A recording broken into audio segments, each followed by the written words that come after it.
এই কারা রে? আমি ভাই শাহিন।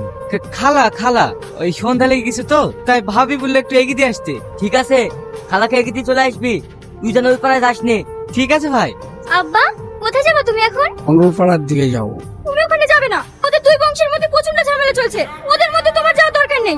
ঠিক আছে, আমরা হলাম মোল্লা বংশ, আমি ঠিক চা খেয়ে চলে আসবো। সেলিম ভাই, এইভাবে হাতে চুরি করে বসে থাকলে হবে না, খেলার বংশকাজ নির্বংশ করে দেবো। খেলার রাস্তাতে একটা রুটি পঞ্চায়েত দিছে না। না না, অত মাথা গরম করলে হবে না, পড়াও তৈরি হয়ে আছে। ভাই, তোমার কথা আর শুনবো না, ওই খেলার বংশকাজ নির্বংশ করে দেবো। এই হেসুল আসলি বের পর, খেলারা মায়ের দুধ কত বেঁচে দেখবো। চাচা, টাইনের ভাইরা দলবল নিয়ে নদীর ধার দিয়ে আমাদের পাড়াপানে আসছে। আয়, এসে যাবে কোথায়? আর শোনাই, আমার লোকজন নিয়ে সব বেরিয়ে চল। ঠিক আছে কর্তা বাবু, আমি এখন সবাইকে ডেকে নিয়ে যাচ্ছি।